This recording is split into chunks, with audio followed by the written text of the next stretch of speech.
అందరికీ నమస్కారం.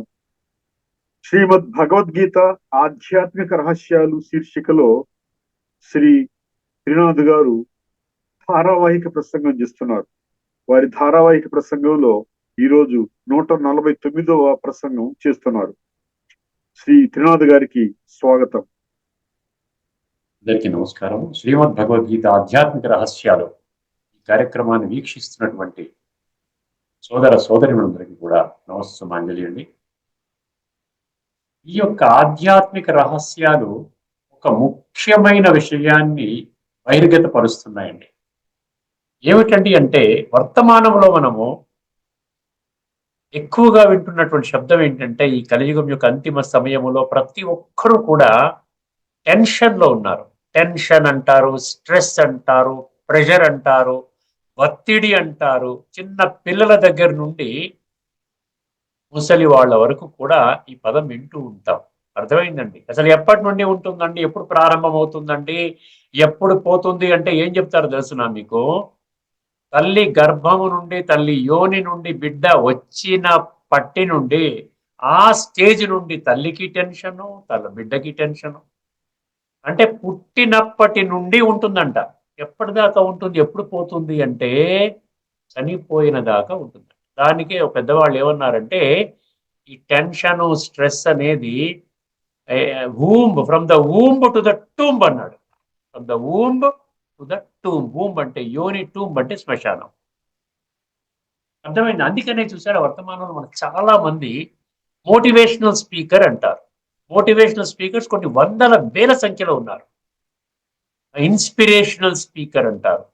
ఇంటర్నేషనల్ లెవెల్లో ఇది ఒక పెద్ద ఇండస్ట్రీ అండి. వరల్డ్ వైడ్ చూసుకున్నట్లయితే దీని నుండి ఎంత బిజినెస్ చేస్తున్నారంటే, సుమారు $3 బిలియన్ ఇండస్ట్రీ అంటే.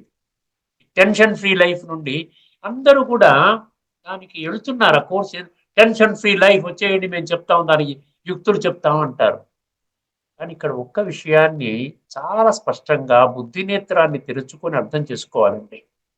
నిజంగా టెన్షన్ నుండి విముక్తి అవుతున్నారా ఇన్ని వందల వేల లక్షల సంఖ్యలో ఈ మోటివేషనల్ స్పీకర్స్ ప్రపంచం మొత్తం మీద? వీళ్ళు పెద్ద పెద్ద 5 స్టార్ హోటల్స్ లోను అక్కడ ఇక్కడ కాన్ఫరెన్స్ హాల్స్ బుక్ చేసుకుని వాళ్ళకి రోజు 2 రోజులు 3 రోజులు కోర్సులు పెట్టి ఎంతో డబ్బు కూడా తీసుకొని ఆ విధంగా పేరు ప్రఖ్యాతిగాంచినటువంటి మోటివేషనల్ స్పీకర్స్ అంతర్జాతీయంగా జాతీయంగా ఉన్నారు. కానీ ఎందుకు విముక్తి కావటం లేదు? అర్థమైంది. ప్రతి ఒక్కరు ఏం చెప్తారు చివరికి? అంతా చెప్పిన తర్వాత 2 రోజులు 3 రోజులు ఒక 10 సెషన్స్ తర్వాత ఏం చెప్తారు? మీరు మంచిగా ఆలోచించాలి, పాజిటివ్ ఆలోచించాలి, వ్యర్థం ఆలోచించకూడదు, నెగిటివ్ ఆలోచించకూడదు, ఏ కదండి చెప్తారు. కానీ ప్రపంచంలో ఏ వ్యక్తి ఎంత విశిష్టమైనటువంటి ఆ మోటివేషనల్ స్పీకర్ అయినా చెప్పనటువంటి విషయం ఒక్కటి శ్రీమద్ భగవద్గీతలో సాక్షాత్ భగవంతుడు చెప్తున్నాడండి. ఏమిటంటే ఆ ముఖ్యమైన విషయము? పాజిటివ్ థింకింగ్ చెయ్యాలి అని చెప్తున్నారు. కానీ ఆ చేసే ప్రాసెస్ ఏమిటో ఎవరికి తెలియదండి. ఎందుకంటే మనస్సు అనేది, మనస్సు ద్వారానే ఈ యొక్క ఆలోచనలు అనేది ఆలోచన కర్మాగారం అంటున్నారు కదా. సో ఈ మనస్సు గురించి జ్ఞానం ఉన్నదా? మనస్సు అనేది సూక్ష్మ శక్తి. ఆత్మ యొక్క సూక్ష్మ శక్తి మనసు, బుద్ధి, సంస్కారాలు, ఈ జ్ఞానం ఎవరికీ లేదు. అందువల్ల వాళ్ళు ఏం చేస్తారంటే, వీళ్ళు చెప్పినటువంటి ఉదాహరణలు తీసుకుని దాని నుండి ఆ సెషన్స్ నుంచి కొన్ని పాయింట్స్ నోట్ చేసుకుని బలవంతంగా పాజిటివ్గా ఉండడం ప్రయత్నం చేస్తారు. అమ్మో ఇవాళ నెగిటివ్ చేయకూడదు అని బలవంతంగా కాదండి, న్యాచురల్ గానే మీరు పాజిటివ్గా ఆలోచించగలగాలి. అదన్నమాట. అది భగవద్గీత ద్వారా, ఆత్మజ్ఞానము ద్వారానే. కేవలం నేను ఆత్మని, నేను ఒక సూక్ష్మ శక్తిని, భృగుటి మధ్య మెరిసేటువంటి ఒక నక్షత్రాన్ని. అర్థమైందండి. ఇది శరీరం యొక్క యజమానిని. శరీరము నా బంట్రోతు, నా చెప్పు చేతల్లో ఈ శరీరం ఉంటుంది. నేనేమి చేయమంటే నా చేతులు చేస్తాయి, ఎక్కడికి వెళ్ళమంటే నా కాళ్ళు నడుస్తాయి, ఏమి చూడమంటే నా కళ్ళు చూస్తాయి, ఏది వినమంటే నా చెవులు వింటాయి. ఇవన్నీ కూడా ఎక్కడి నుంచి వస్తుంది? కేవలము శ్రీమద్ భగవద్గీతని తత్వజ్ఞాన కోణములో అర్థం చేసుకుంటే వస్తుంది. ఇది ఈనాటి ముఖ్య విషయం. ఇప్పుడు మొదటి అంశముగా మనము అద్భుతమైన విషయాన్ని చర్చించుకోబోతున్నామండి. గీతలో 3 శ్లోకాలలో మొత్తం 574 శ్లోకాల విశ్లేషణ అంతా కూడా నా దగ్గర ఉన్నది. అందులో 3 శ్లోకాలలో పునర్జన్మ అన్న పదం ఉంటుందండి. దీని మీద భాష్యకారులు ఏమని న్యాచురల్ గా వాళ్ళకు ఉన్నటువంటి పరిమిత జ్ఞానం ద్వారా వాళ్ళు ఏమని కంక్లూడ్ చేస్తారు, నీకు ఈ విధంగా చేసినట్లయితే నీకు పునర్జన్మ ఉండదు అంటాడు. అక్కడ నుండే జన్మ రాహిత్యము అని పుట్టింది. అర్థమైందండి? అందుకని భగవంతుడు అక్కడ ఏం చెప్తున్నాడంటే, ఇక్కడ భగవద్గీతలో పునర్జన్మ అన్న 3 శ్లోకాలు కూడా మీరు రాసుకోండి. అర్థమైందండి? భగవద్గీతలో అర్జునుడు 8వ అధ్యాయం అండి. నేను కొంచెం స్పష్టంగా చెప్తాను. అవసరమైతే ఒక అంశంతోనే ఈ ఎపిసోడ్ ముగించుకుంటే కూడా పర్వాలేదండి. ఎందుకంటే ఇది చాలా నిగూఢమైనటువంటి విషయము. ఇది సెన్సిటివ్ ఇష్యూ. ఇది కొంచెం క్యాచ్ చేయగలిగితే మీ బుద్ధి నేత్రాన్ని తెరుచుకొని అద్భుతంగా ఉంటుందండి. అర్థమైందండి? ఇక్కడ అర్జున ఉవాచతో మనం ప్రారంభించుకుందాం. బ్రీఫ్ గా సంక్షిప్తంగా చెప్తాను. 8వ అధ్యాయంలో అర్జునుడు అర్థమైంది, భగవంతుణ్ణి 7 ప్రశ్నలు వేస్తాడండి. 7 ప్రశ్నలు వేస్తాడు. 7 ప్రశ్నలు వేస్తాడు. అర్థమైందండి? బ్రహ్మము అంటే ఏమిటి, అధ్యాత్మము అంటే ఏమిటి, కర్మము అంటే ఏమిటి, ఇలాగ 7 ప్రశ్న. 7వ ప్రశ్న గురించి మనం ఇప్పుడు ముచ్చరించుకుంటున్నాం. 7వ ప్రశ్న ఏంటి, చనిపోయే సమయంలో మనిషి యొక్క స్థితిగతులు ఎలాగుండాలి. ప్రయాణకాలే విచమాంతే విదుర్యుక్త చేతస. అది ప్రయాణకాలి అంటే ఆ విధంగా అంతిమ ప్రయాణము, ఫైనల్ గా ఈ యొక్క ఆ శరీరం నుండి ఆత్మ వెళ్ళిపోయే సమయానికి మనిషి యొక్క స్థితిగతులు ఎలా ఉండాలి, అదొక ప్రశ్న. దానికి సమాధానంగా భగవంతుడు చక్కగా చెప్పాడు. అంతకాలేచ మామేవ స్మరణ ముక్త్వా కళేబరం అని. అర్థమైందండి? ఆఖరిలో ఆ విధంగా చెప్తాడు. ఓమిత్యేకాక్షరం బ్రహ్మ. అర్థమైందండి? ఏకాక్షరం బ్రహ్మ వ్యాహరన్ మామనుస్మరన్ యః ప్రయాతి త్యజన్ దేహం సయాతి పరమాం గతిం అంటాడు. నీవు పరమ గతి పొందుతావు నాయన. నువ్వు అంతిమ సమయంలో నీవేం చెయ్యాలి, నన్ను స్మృతి చెయ్యాలి అంటాడు. దానికి అర్జునుడు మళ్ళీ ఏమడుగుతున్నాడు, స్మృతి చేస్తే నాకు కలిగే లాభం ఏమిటి అని అడుగుతున్నాడు.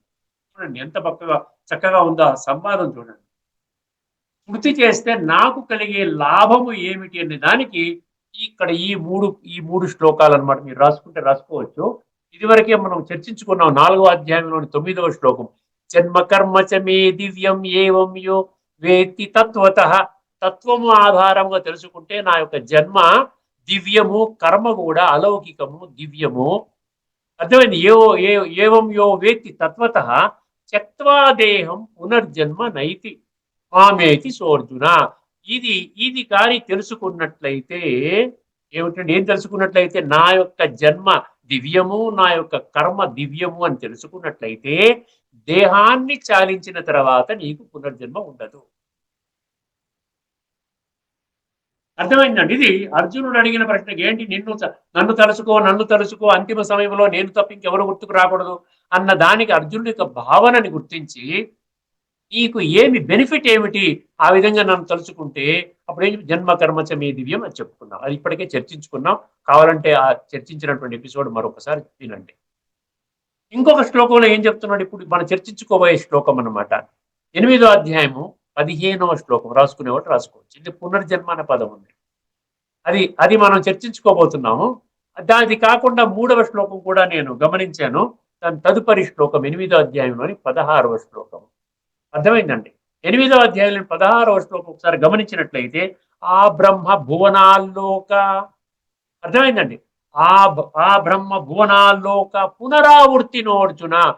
లోకాల గురించి చెప్తున్నాడండి. ఆ లోకాలలో ఆ విధంగా మళ్ళీ నీవు జన్మ తీసుకోవాల్సి వస్తుంది. ఆ లోకంలో కానీ పడినట్లయితే నీవు మళ్ళీ జన్మ తీసుకోవాల్సి వస్తుంది. దాని సంగతి మనం తర్వాత చూసుకుందాం. ఇక్కడ నేను పునర్జన్మ అనే విషయము అర్థమైందండి. ఇక్కడ ఏమంటున్నాడు, మాము పేర్చితు కౌంతేయ పునర్జన్మ న విద్యతే. ఇక్కడ రకరకాల లోకాల గురించి చెబుతూ అక్కడ కానీ నువ్వు ఉన్నావా, నువ్వు మళ్ళీ పునర్జన్మల చక్రములోకి వస్తావు. ఒకవేళ నన్ను కానీ ప్రాప్తి చేసుకున్నట్లయితే పునర్జన్మ నా విద్యతే, నీవు పునర్జన్మ పొందవు అన్నాడు. ఇది రెండవది. ఇప్పుడు మూడవది ఇప్పుడు మనం చర్చించుకోబోతున్నాం. అర్థమైందండి? అది 8వ అధ్యాయంలోని 15వ శ్లోకం. మాముపేత్య పునర్జన్మ.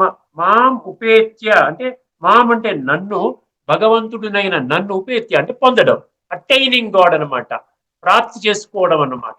అర్థమైందండి? మాముపేత్య పునర్జన్మ దుఃఖాలయమశాశ్వతం. మాముపేత్య పునర్జన్మ దుఃఖాలయమశాశ్వతం నాప్నువంతి నాప్నువంతి మహాత్మానః నాప్నువంతి మహాత్మానః సంసిద్ధిం పరమాం గతాః. ఇది శ్లోకం ఇప్పుడు మనం చర్చించుకోబోతున్నాం అండి. చాలా డీటెయిల్డ్ గా చర్చించుకోబోతున్నాం. శ్రద్ధావాన్ లభతే జ్ఞానం. శ్రద్ధ పెట్టండి, బుద్ధినేత్రాన్ని తెరుచుకోండి, సత్యత మార్గంలో నడవడానికి ఒక గట్టి సంకల్పం చేసినట్లయితే మీకు స్పష్టంగా అర్థమవుతుంది. అర్థమైందండి. మాముపేత్యతు మాముపేత్య పునర్జన్మ దుఃఖాలయం అశాశ్వతం అన్నాడు. ఇక్కడ దుఃఖాలయము అశాశ్వతము అన్నాడు. అది దేని గురించి చెప్తున్నాడు? సత్యయుగం దుఃఖాలయం కాదు, అశాశ్వతము కాదు, త్రేతా కూడా కాదు, ద్వాపరంలో కూడా బ్రహ్మాండమైన జీవితాన్ని జీవించాము. కలియుగంలో కూడా ఇప్పుడు మీ తాత తండ్రులను అడిగినట్లయితే మా తాతగారు టైంలో మొత్తం అంతా స్వచ్ఛమైనటువంటి నేతితో చేసిన పదార్థాలు తినేవాళ్ళం అండి. ఎటువంటి రోగం లేదు. 90 సంవత్సరాలు పైబడిన కళ్ళద్దాలు పెట్టుకోలేదు, కొండలు ఎక్కేవాళ్ళనండి. ఆ విధంగా ఉన్నారండి. అంటే ద్వాపరయుగం కాదు, కలియుగంలో కూడా బాగుంది. కానీ కలియుగం యొక్క అంతిమ సమయము అంటే ఇప్పటి సమయం, వర్తమాన సమయము. అర్థమైంది. ఎందుకంటే గీతలో చెప్పాడు కదా, 4వ అధ్యాయం 7-8 ఏం చెప్పాడు? ఎప్పుడైతే ధర్మము కుళ్ళిపోతుందో, పాతాళానికి వెళ్ళిపోతుందో, అధర్మం ఉత్థానవస్థకు వెళ్ళిపోతుందో అప్పుడు చక్కదిద్దడానికి నేను వస్తాను అన్నాడు. కరాఖండిగా బల్ల గుద్దినట్టు చెప్పాడు, నేను అవతరిస్తాను. అంటే అబద్ధం చెప్పాడు కదా భగవంతుడు. ఆయన వాగ్దానం అనుసారంగా ఒక్కసారి మీరు ఆలోచించినట్లయితే ఇది దుఃఖాలయము, నేను ఎందుకు వస్తాను? మళ్ళీ దీన్ని సుఖాలయముగా చేయడం కోసం వస్తాను. అశాశ్వతం అన్నాడు. అశాశ్వతమే కదండి. మీరు ఏది శాశ్వతం చెప్పండి? ఇప్పుడు కలియుగంలో మీరు 100 కోట్లు సంపాదించుకున్నారు, అది శాశ్వతమా? లేకపోతే 100 కిలోల బంగారం పెట్టుకున్నారు, పోగు చేసుకున్నారు, అదేమన్నా శాశ్వతమా? చెప్పండి. మీరు వస్తు వైభవాలని కూడబెట్టుకున్నారు, సుఖ సాధనాలని ఆ విధంగా పెట్టుకుని ఎంజాయ్ చేస్తూ ఉన్నారు, శాశ్వతమా? మీ సంబంధాలు శాశ్వతమా? మీ శరీరము శాశ్వతమా? అశాశ్వతం అని చెప్తున్నాడు కదా భగవంతుడు. దుఃఖాలయము అశాశ్వతం. దుఃఖాలయము అశాశ్వతం గురించి మీకు ఒక్కసారి చెప్తాను. ఏ విధంగా దుఃఖం వస్తుందో, 4 రకాల దుఃఖం వస్తుంది మనుషులకి. వర్తమాన కలియుగం యొక్క అంతిమ సమయములో 4 రకాల దుఃఖాలతో బాధపడుతున్నారట.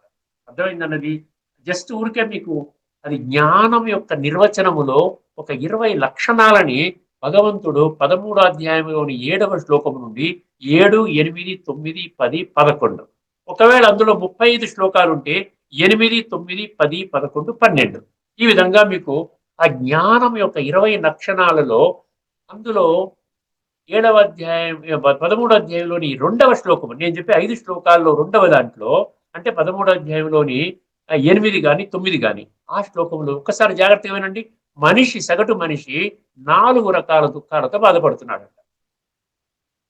ఇంద్రియార్థేషు వైరాగ్యం అనహంకార ఏవచ. అంటే జ్ఞాని యొక్క లక్షణాలు చెప్తాడు అక్కడ. ఇంద్రియాల ద్వారా ఆయన విసిగిపోయాడు. ఇదంతా చేసుకుని టెంపరరీ సుఖాలు పెట్టుకుని ఈ యొక్క జీవితాన్ని నాశనం చేసుకుని ఆయుష్ తగ్గించుకుని ఏదో టెంపరరీ సుఖానికి ప్రాకులాడుకుంటూ అదే సత్యమని, అదే శాశ్వతమని, అదే నిత్యమని పోయి నేను మోసపోయాను. ఇప్పటి వరకు నా 3వ నేత్రాన్ని ఎవరూ తెరిపించలేదు. ఇంద్రియార్థేషు వైరాగ్యం, ఇంద్రియాల పట్ల వైరాగ్యము. ఇప్పుడు మనకు కావాల్సింది ఆత్మ ఒక్క అభ్యున్నతి పట్ల రాగము కావాలి. మనకి మోహము దేని మీద ఉండాలి? ఆత్మ మీద మోహం ఉండాలి. ఈ వినాశము అయ్యేటటువంటి దేహం మీద కాదు. ఇంద్రియార్థేషు వైరాగ్యం అనహంకార ఏవచ. అహంకారం అవసరం లేదు. అహంకారం ఏంటంటే నేను చాలా గొప్పవాడిని, నాకు ఇన్ని డిగ్రీలు ఉన్నాయి, నేను చాలా పెద్ద పదవిలో ఉన్నాను, నాకు చాలా ధనవంతుణ్ణి, పెద్ద బంగళానండి, 5 ఎకరాల స్థలంలో నాకు పెద్ద బంగళా ఉంది, 100 కార్లు ఉన్నాయి, 100 మంది నాకు పరిచారకులు ఉన్నారు, సాయం చేసే వాళ్ళు ఉన్నారు, నేను చాలా పెద్ద హోదాలో ఉన్నాను, ఇప్పుడు ఫోన్ కలిపితే ప్రధానమంత్రి గారు నాతో లైన్లోకి వస్తారు. అన్ని లాభం లేదు. అర్థమైందండి. ఇంద్రియార్థేషు వైరాగ్యం అనహంకార ఏవచ. ఇప్పుడు చెప్తాడండి, జన్మ మృత్యు జరా వ్యాధి దుఃఖ దోషానుదర్శనం. ఆ జ్ఞాని అనేవాడు దర్శిస్తాడంట. ఏం దర్శిస్తాడు? ఈ ఉన్నటువంటి జన్మలో నాకు దుఃఖం ఉండకూడదు తండ్రి, నీకు కావాలంటే 1000 కోట్లు సమర్పించుకుంటాను అంటే కుదరదు. దుఃఖము దేనివల్ల వస్తోంది? మనము జన్మ జన్మలుగా చేసినటువంటి నీచ నికృష్ట పాప భ్రష్ట దుష్ట కర్మల ద్వారా మన సంస్కారాలని కుళ్ళిపోయి ఇప్పటికీ ఆత్మలో పేరుకుపోయి ఉన్నాయి. వంకలాగా, మురికిలాగా, మొత్తం తారులాగా ఆ విధంగా అయిపోయినటువంటి దాన్ని ఆ భగవంతుడు ఊరికనే పూజ చేసి నీకు 1000 కోట్లు ఇస్తాను, నువ్వు తీసే కర్మలు ఆ యొక్క ఆత్మని శుద్ధి చేసేసి అంటే చేసేస్తాడా? లేడు కదా. అని మనకు చెప్తున్నాడు, ఇక్కడ ఉండి పాపం చెయ్యకు. అర్థమైందండి. అందుకని జన్మ జన్మ మృత్యు జరా వ్యాధి దుఃఖ దోషాను దర్శనం. దాన్ని దర్శిస్తాడు, తెలుస్తుంది. జన్మ అంటే ఈ జన్మ ఖచ్చితంగా నేను ఇప్పటి వరకు ద్వాపర యుగము నుండి నేను అనేక జన్మల ద్వారా నేను చేసినటువంటి చెత్త కర్మల ద్వారా ఈ యొక్క వికార రూపమైనటువంటి కామ క్రోధ లోభ మోహ అహంకారాలనే పంచ వికారాల ఊబిలో కూరుకుపోయి ఆ యొక్క అందులో నేను పూర్తిగా కూరుకుపోయి నేను చేసినటువంటి పాప కర్మల ద్వారా విషియస్ యాక్షన్స్ ద్వారా నా ఆత్మ కుళ్ళిపోయింది. ఇంకా కుళ్ళకుండా నేను చూసుకోవాలి అనేది అన్నమాట. భగవంతుడు ఎందుకు చెప్తున్నాడు? అమ్మమ్మమ్మ, ఇంత డేంజర్ ఉందా? ఎవరు చెప్పలేదు. భగవంతుడు చెప్పేది మనుషులు చెప్పినట్లయితే భగవంతుడు రావాల్సిన పని ఏముందండి? భగవంతుడు అవసరం లేదు కదా. నేను ధర్మస్థాపన చేయడానికి వస్తానంటే మనం ధర్మస్థాపన చేసుకోలేకపోతున్నాం.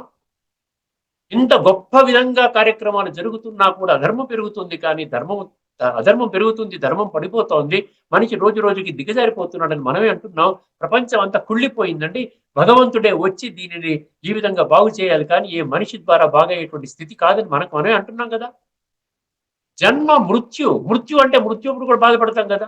90 సంవత్సరాల మనిషి పోతున్నప్పటికీ కూడా నాయన ఆయన పాత్ర అయిపోయింది ఈ సృష్టి రంగం మీద, ఆయన కొత్త పాత్రను ధరిస్తాడు, మళ్ళీ వాసాంశి జీర్ణాన్ని అన్నట్టుగా మరొక వస్త్రాన్ని తీసుకుంటాడు, ఆ పాత్రలో వెళ్తున్నాడు. నువ్వు దుఃఖపడాల్సిన పని లేదు. జాతస్య హిద్రువో మృత్యువు, పుట్టినవాడు ఖచ్చితంగా మరణిస్తాడు. ఈ రోజున మీ తాతగారు మరణించారు, రేపు మీ నాన్నగారు మరణిస్తారు, తర్వాత నువ్వు మరణిస్తావు, తర్వాత నీ బిడ్డలు మరణిస్తారు, తర్వాత నీ మనవలు మరణిస్తారు. పుట్టిన ప్రతి ఒక్కడు మరణించవలసిందే. అందువల్ల దేనికి బాధపడుతున్నావు అంటున్నాడు కదా. జ్ఞానం తెలుసుకున్నవాడు వాళ్ళ యొక్క బంధువర్గాల్లో మృత్యు వచ్చినా బాధపడడు. గుర్తుపెట్టుకో. ఈ జన్మ దుఃఖాలయము అశాశ్వతం అని చెప్పాడు కాబట్టి బాధపడడు, అనుభవం చేస్తాడు. పరమాత్మ తోడు పెట్టుకొని రాజయోగము ద్వారా శక్తిశాలిగా తయారయ్యి ఆత్మను అద్భుతంగా తయారు చేసుకుని ప్రతి కర్మని కమాన్ భగవంతుడు ఆహ్వానిస్తా ఉన్న మాయరా, రకరకాల కష్టాలు నా ఎదురుగుండా తీసుకుంటారా, నేను పరమాత్మ తోడు పెట్టుకొని నేను విజయం పొందుతాను, అంతిమ విజయం నాదే. అర్థమైందండి. ఆ విధంగా జన్మ మృత్యు జర అంటే ఏంటి? జర అంటే ముసలితనము. ముసలితనం అంటే మనకి ఏంటండి, మనం ఇంకా ఈ యొక్క ఒక్కొక్క ఆర్గన్ అంతా పడిపోతూ ఉంటుంది. ఇప్పుడు కళ్ళు కనపడవు, చెవులు వినపడవు, గుండె పని చేయదు, నడవలేము, ప్రతిదానికి అందరి మీద ఆధారపడాలి. అలాగా చూసి చూసి చూసి మనకి ఏదో క్యాన్సర్ గిన్సర్ వచ్చింది అనుకోండి, కీమోథెరపీ, ఆ థెరపీ, ఈ థెరపీ అంటూ డాక్టర్లు తీసుకుని వెళ్ళాలి.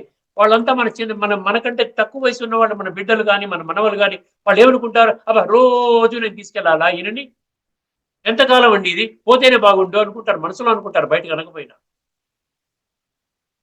జర అంటే జరా ద్వారా అని, జర అంటే ముసలితనం. అందుకనే ఆత్మని ఏమంటారు సార్? అమర్ అజర్ అవినాశి అంటారు. అమర్ అజర్ అవినాశి అంటారు. అక్కడ అజర్ అంటే ఏంటి?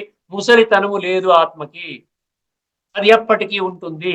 అవినాశి, నైనం చిందంతి శస్త్రాన్ని అర్థం చేసుకునే ప్రయత్నం చేయండి. ఎందుకంటే సత్యతాధారంగా ఎంతకాలం ఉండి మనం దాని దూరంగా ఉండిపోతాం చెప్పండి, ఒక్కసారి ఆలోచించండి. అర్థమైందండి. జన్మ మృత్యు జర ఇప్పుడు అయిపోయింది. 4వది ఏంటండి? వ్యాధి. వ్యాధి లేకపోతే ఇప్పుడు ఎన్ని హాస్పిటల్స్ ఉన్నాయి చూసారా? Multi speciality, super speciality hospitals ఉన్నాయి. ప్రపంచం అంతా రోగుల నిలమైపోయింది కదండి. స్కానింగ్ సెంటర్లు వందల వేల కోట్లు ఇన్వెస్ట్ చేస్తున్నారండి ఈ హాస్పిటల్ ఇండస్ట్రీలో. మందుల తయారీ కంపెనీల్లో వందల వేల లక్షల కోట్లు, ఎంతో billions and trillions of business జరుగుతూ ఉంది ఇక్కడ. అర్థమైందండి. సూపర్ ఇంతకుముందు జనరల్ హాస్పిటల్స్ ఉండేవి. ఇప్పుడు హైదరాబాద్ చూసుకుంటే గాంధీ జనరల్ ఆసుపత్రి, ఉస్మానియా జనరల్ ఆసుపత్రి ఉంది. ఇప్పుడు ఎన్ని ఉన్నాయండి? ప్రైవేట్ రంగంలో అపోలో అక్కడి నుంచి ప్రారంభమైంది. తర్వాత ఎన్ని వచ్చేసాయి? కేర్, మెడిసిటీ, ఈ విధంగా యశోద అని ఇవన్నీ చాలా వచ్చేసాయి కదా. ప్రపంచం అంతా ఉంది. ఇక్కడ ఇవన్నీ సరిపోనట్టుగా ఉన్నటువంటి బాగా డబ్బున్న వాళ్ళు పలానా రోగం వస్తే సింగపూర్ తీసుకెళ్ళామండి, ఎయిర్ అంబులెన్స్ పెట్టుకున్నామండి, చేసుకుంటారు. అర్థమైంది. అందుకని ఏంటంటే జరా వ్యాధి అంటే, వ్యాధి వచ్చింది అంటే ఖచ్చితంగా కలియుగం యొక్క అంతిమ సమయంలో వ్యాధిని కూడా నీవు దర్శిస్తావు. వ్యాధి ద్వారా వచ్చే దుఃఖాన్ని కూడా నీవు అనుభవం చేస్తావు. ప్రిపేర్ అయిపో. జన్మ మృత్యు జరా వ్యాధి దుఃఖ దోషాను దర్శనం అన్నారు. అర్థమైందండి. అందుకని ఇక్కడ ఎందుకు చెప్తున్నాను ఇవన్నీ? దుఃఖాలయము అశాశ్వతం అన్నాడు ఈ కలియుగం యొక్క అంతిమ సమయాన్ని. సో మాముపేత్య పునర్జన్మ దుఃఖాలయం అశాశ్వతం. తర్వాత ఇది 2 పంక్తులు అయిపోయండి. 3వ పంక్తి 4వ పంక్తి చూడండి. నాప్నువంతి మహాత్మాన నాప్నువంతి మహాత్మాన ఏమన్నాడండి? సంసిద్ధిం పరమాంగత అన్నాడు. ఎవరంట మహాత్ములు? మహాత్ములు అంటే ఇక్కడ లౌకికంలో ఉండే మహాత్ములు కాదు. ఇదివరకు కూడా నేను మహాత్ముల గురించి నేను ఒక శ్లోకం చెప్పాను కదా. అర్థమైందండి. మహాత్ములు అంటే ఏమిటి? మహాత్ములు అంటే మనం అనుకున్నట్టుగా గొప్ప పని చేసి ఈయన మహాత్ముడు అండి, లేకపోతే గాంధీ గారు గాంధీ మహాత్ముడు అండి, ఆ మహాత్ముల గురించి గీతలో చెప్పడం లేదండి. గీతను గుర్తుపెట్టుకోండి. గీత శ్రీమద్ భగవద్గీత 10వ అధ్యాయం 32వ శ్లోకంలో అధ్యాత్మ విజ్ఞానం అనేటువంటి అండర్లైన్ చేసుకోండి. బుద్ధిలో అండర్లైన్ చేసుకోండి. నిత్యం అది అర్థం చేసుకోండి. అధ్యాత్మ విజ్ఞానం అంటే సర్వ విద్యలలోకి శ్రీమద్ భగవద్గీత ఆధ్యాత్మిక విద్య, సూక్ష్మ విద్య, 2 కళ్ళతో 2 చెవులతో వినలేనటువంటిది, చూడలేనటువంటిది విద్య. మహాత్మ అంటే ఏంటి? నేను ఆత్మస్వరూపాన్ని,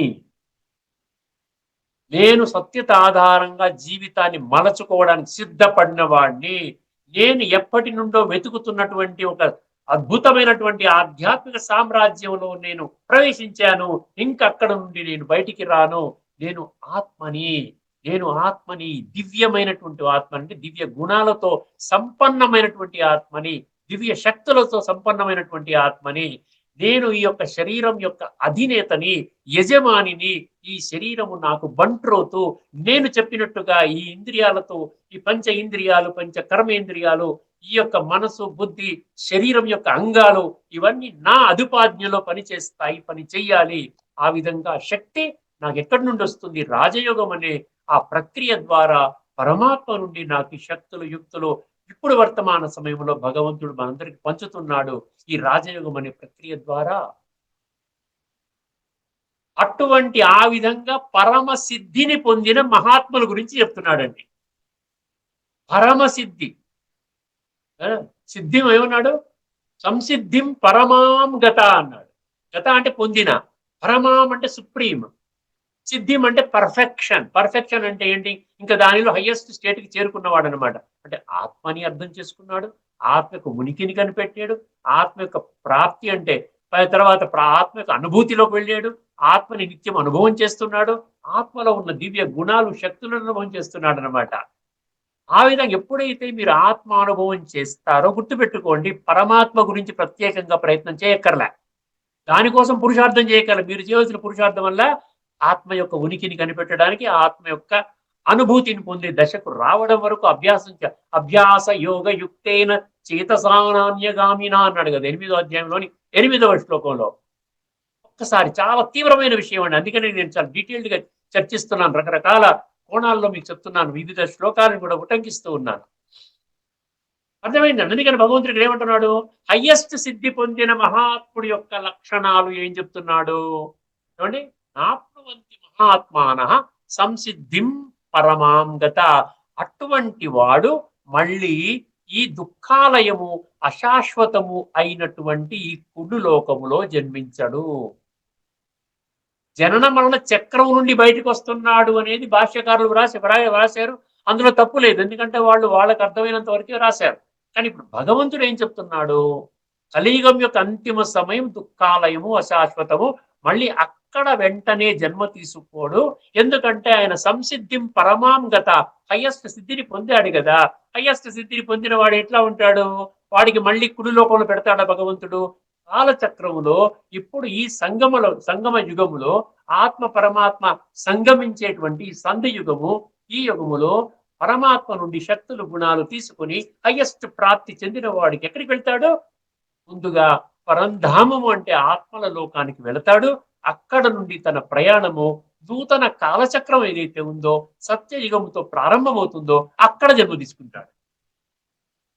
ఆ విధంగా జనన మరణ చక్రములోకి వస్తాడు. కానీ ఈ దుఃఖాలయము, అశాశ్వతమైనటువంటి ఈ యొక్క కలియుగం యొక్క అంతిమ సమయంలో జన్మ తీసుకోడు. అంటే మళ్ళీ కాలచక్రంలో అలా దిగుతూ దిగుతూ దిగుతూ దిగుతూ మళ్ళీ కల్పము ఇప్పుడు ఉన్న నూతన కల్పములో మళ్ళీ కాలచక్రం దిగుతూ దిగుతూ కలియుగం వచ్చినప్పుడు మళ్ళీ అక్కడికి వస్తాడు. అంతేగాని ఇప్పుడు వెంటనే రాడు. అదేనమాట హయ్యెస్ట్ ప్రాప్తి, హయ్యెస్ట్ మన సిద్ధి పొందినటువంటి ఒక మహాత్ముడి యొక్క లక్షణాన్ని పునర్జన్మ నా విద్యతే. ఇప్పుడు మీరు 3 శ్లోకాలు కూడా అదే భావన. అంటే ఈ మళ్ళీ ఇంప్యూర్ వరల్డ్, అపవిత్రమైన ఏంటంటే ఈ యొక్క విషయ వికారాల వలయంలో చిక్కుకున్న దాని యొక్క ప్రభావంలో దేహ భ్రాంతిలో కూరుకుపోయి ఉన్నటువంటి రకరకాల చెత్త పనులు చేసుకుంటూ అది తప్పదండి, ఈ విధంగా కల్తీ చేయకపోతే నాకు ఎక్స్ట్రా డబ్బు ఎక్కడి నుంచి వస్తుంది, ఈ విధంగా లంచాలు తీసుకోకపోతే నాకు ఎక్స్ట్రా డబ్బు ఎక్కడి నుంచి వస్తుంది, ఈ విధంగా స్మగ్లింగ్, లూటింగ్, బ్లాక్ మార్కెటింగ్ ఇవన్నీ చేయకపోతే నాకు ఎక్స్ట్రా డబ్బు ఎక్కడి నుంచి వస్తుంది, అది మామూలేనండి, అందరూ తీసుకుంటున్నారండి, అందరూ అధర్మ మార్గంలో వెళ్తున్నారు, నేను కూడా తప్పదండి, లేకపోతే నన్ను ఉద్యోగం నుంచి ట్రాన్స్ఫర్ చేస్తారు, ఫలానా డిపార్ట్మెంట్, ఇది రెవెన్యూ డిపార్ట్మెంట్, బాగా రోజుకి మాకు 10,000 20,000 ఇస్తారు ఇంటికి వెళ్ళేటప్పటికి. అర్థమైంది. ఈ కుళ్ళు లోకంలో ఈ విధంగానే పడిపోయి ఆ విధంగా ఉన్న వాళ్ళు ఏం చేస్తారు, వాళ్ళు మళ్ళీ కలియుగంలోనే జన్మ తీసుకుంటారు. వాళ్ళు సత్యత్రేతాయుగాలలోకి రారు. స్వర్గం అనబడేటువంటి ఆ సంసిద్ధిం పరమాంగత అన్నాడు చూసారు. ఆ సుప్రీం ఇన్హెరిటెన్స్ ఏదైతే భగవంతుడి యొక్క ఇన్హెరిటెన్స్ ఉందో దానికి ప్రాప్తి చేసుకోవాలి అంటే అక్కడ మహాత్మ అన్న పదం వాడారు.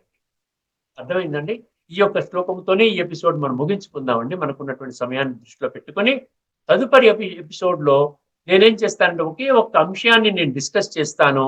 అది ఏం చేస్తానంటే భగవంతుడు జనన మరణ రహితుడు అన్నటువంటి ఒక అద్భుతమైనటువంటి శ్లోకాన్ని మీ ముందు ప్రవేశపెట్టబోతున్నాను. ఆ ఒక్క శ్లోకం యొక్క చర్చనే సంపూర్ణంగా పూర్తి ఎపిసోడ్ లో మనం అర్థం చేసుకునే ప్రయత్నం చేద్దామండి.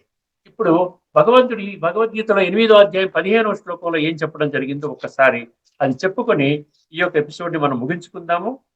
ఎందుకంటే ఒక అద్భుతమైన అంటే పరమాత్మని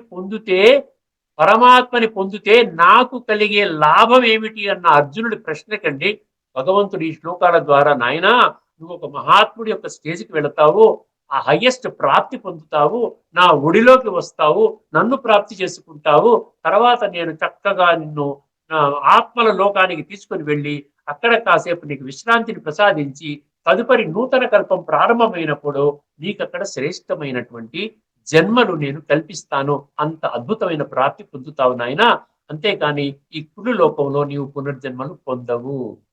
ఇప్పుడు ఇక్కడ ఉన్నటువంటి ఇది తత్వం, నేను చెప్పి తత్వం ఇక్కడ ఏముందో చూద్దాం ఒకసారి.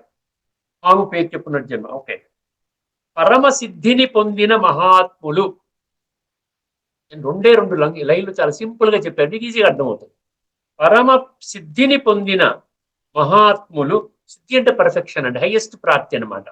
పరమ సిద్ధిని పొందిన మహాత్ములు నన్ను చేరిన పిదప అంటే ఏంటి, నా యొక్క ఉనికిని పసిగట్టిన పిదప, ఆత్మక ఉనికి, పరమాత్మక ఉనికి, రాజయోగం యొక్క ప్రక్రియ యొక్క సంపూర్ణమైనటువంటి అర్థము తెలుసుకుని ఆ విధంగా ఆత్మ పరమాత్మ సంయోగము ద్వారా ఆ ఆత్మని దివ్యముగా ఆ విధంగా తయారు చేసుకున్నటువంటి మహాత్ములు అన్నమాట. మహాత్ములు నన్ను చేరిన పిదప దుఃఖములకు నిలయమైన క్షణభంగురమైన, దుఃఖములకు నిలయమైన, అక్కడ అశాశ్వతం అన్నాడు, దుఃఖాలయం అన్నాడు కదా, దుఃఖాలకు నిలయమైన, క్షణభంగరం అంటే అశాశ్వతం అన్నాడు కదా, శాశ్వతం కాదు, ఏదైనా బుడగ లాంటిది, క్షణభంగురమైన పునర్జన్మను పొందరు.